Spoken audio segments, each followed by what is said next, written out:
perfect appetizer for that. We're so excited to present to you a live recording of our TennisWorthy podcast. It dives into the stories that make our sport so special. We are celebrating history, we are reflecting on the present, and we are looking towards the future. That's what we do here at the Hall of Fame, and we're so happy to have all of you with us. We're also very happy to have a tennis great with us. He has had so many different accomplishments in his career. He's been a Grand Slam semifinalist, a Davis Cup captain, and he is the president of this very International Tennis Hall of Fame. Give it up for Patrick McEnroe, everyone. Let him hear you. Show Patrick some love. Get up here, baby. Come on. Let's go. Thank you. You're welcome. Is Chrissy going to get up that way too? Or she could take the stairs. Okay, but she's fitter than I am, so she could get up here any way she wants.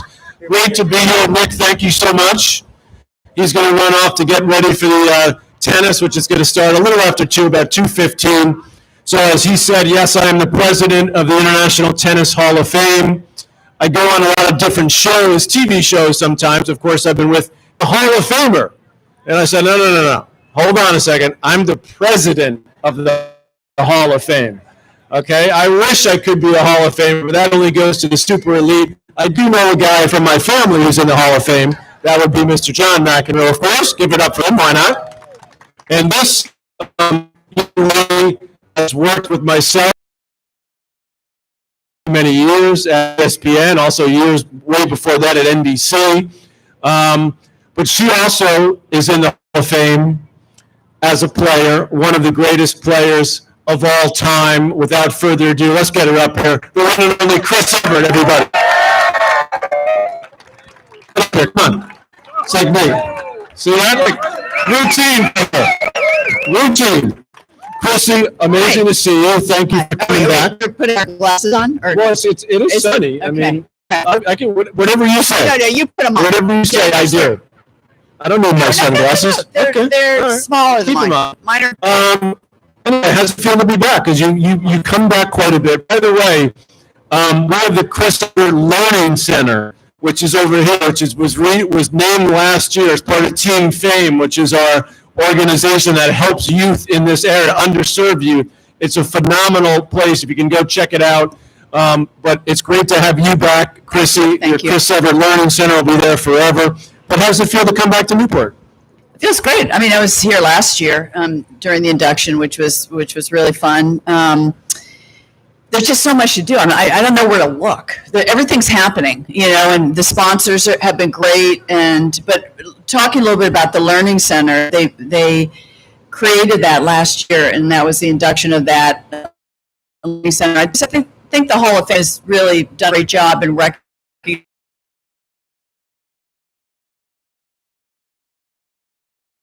Fortunate here, but it's basically about the underserved kids that really don't have the opportunities to fulfill, what dreams that they have. So this facility is an after-school program during the school time, and it's about having a safe haven for kids, and at the same time teaching them tennis, and at the same time helping them with after-school their homework and tutoring them. And I think the one that I love the most is the mentorship of these kids. And, I just think it's a wonderful prospect, and it's encompassing the whole child, the whole kid, and not just tennis. Right. The emotional, mental, and right. Well, you often talk about your upbringing in South Florida. And by the way, Chris has had her own charitable foundation down there, Chris Evert Charities. I've been at her event there many times in the Boca Raton area.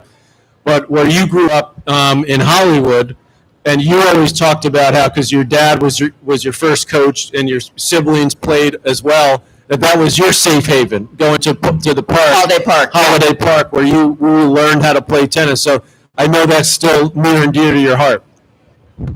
I just think it is. I mean, it was funny because I always asked my dad afterwards. There are 5 kids in our family, and my sister Jeannie and I were tennis professionals, and the other 3 kids played number 1 for their college. And my father didn't have to pay a cent. Okay, they got scholarships. That helped too. I think he was more proud of them than me. Really, because we came from a very middle class family. And one time I just asked him, why did you get us all into tennis? And I was thinking that he was going to say, because you get to travel the world, or because it's good to set goals, or instead he said, to keep you kids off the streets. And I thought that was like not a very sexy answer. I was not happy with that. I go, wow, what a down. Kids, young in life, especially with social media, I think it's a very difficult time. And I think She's Chris Evert. Okay, so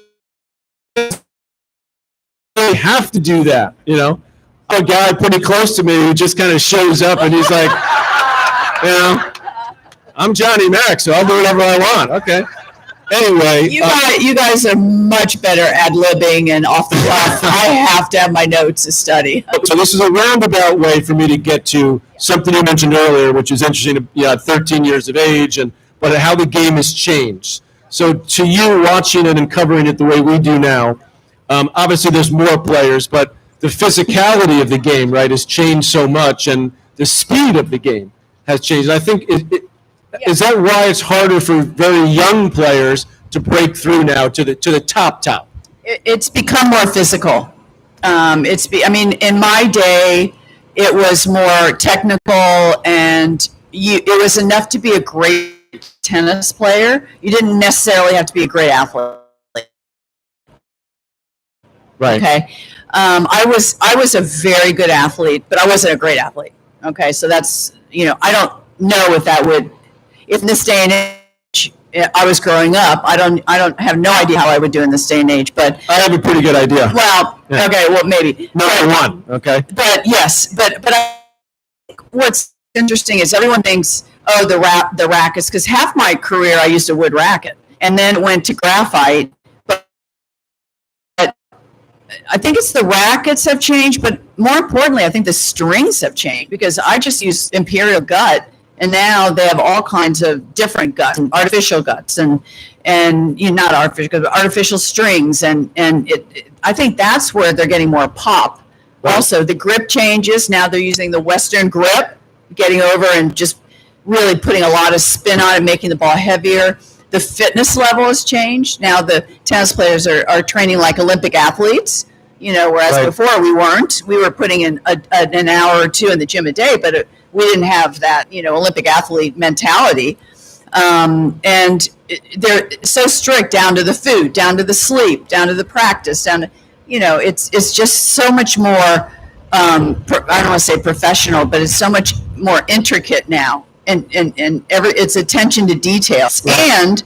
And there's a lot of information out there about matches that we didn't have before. Right, everything on the internet and all their technology they can use. Exactly. Yeah. All right, before I let you go, and thank you for doing this, Chrissy, and thank you all for coming out. We got the matches coming up shortly. Thank you, guys. I'll leave it with this, because we are here this weekend to celebrate tennis, to try to inspire the next generation. That's what we want to do with the Hall of Fame.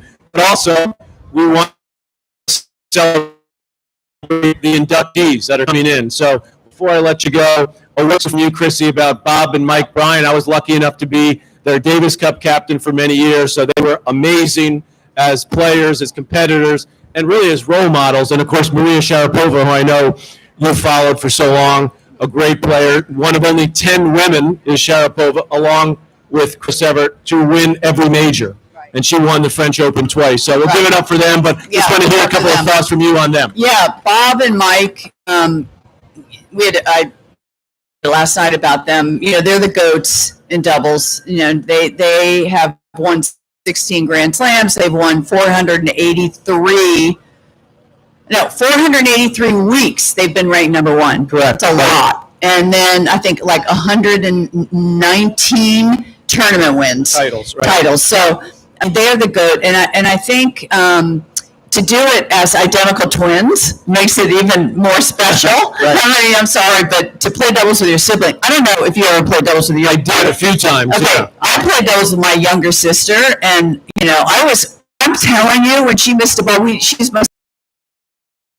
was like I I'm such a single player, in the sense that I'll take the credit, and then I'll take the circumstances if I lose. But doubles, when things weren't in my control, I got really flustered. So, about them, I think they got along so well. They were in sync. They were, they really complemented each other. But what I love about them is how they promote the game.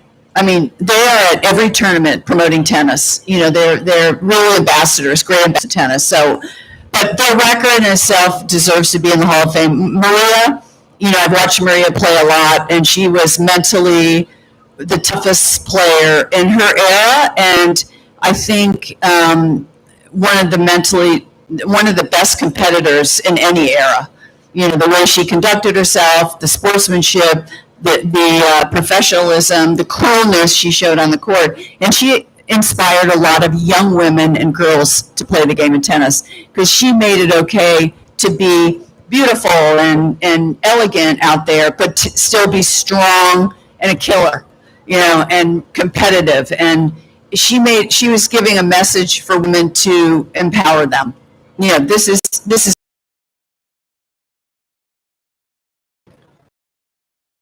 Chris Evert has had a major contribution and continues back to the sport of tennis, continues to help the underserved kids here and in Florida, and continues to be the living legend that she is. She doesn't need to be here, everybody, but she's here. She loves coming here, and we thank you for being here and being part of the weekend. And thank you, Patrick. Yep. I can say the same about you, too. Thank you. Thank you all. Enjoy the rest of the weekend, and we appreciate you being here.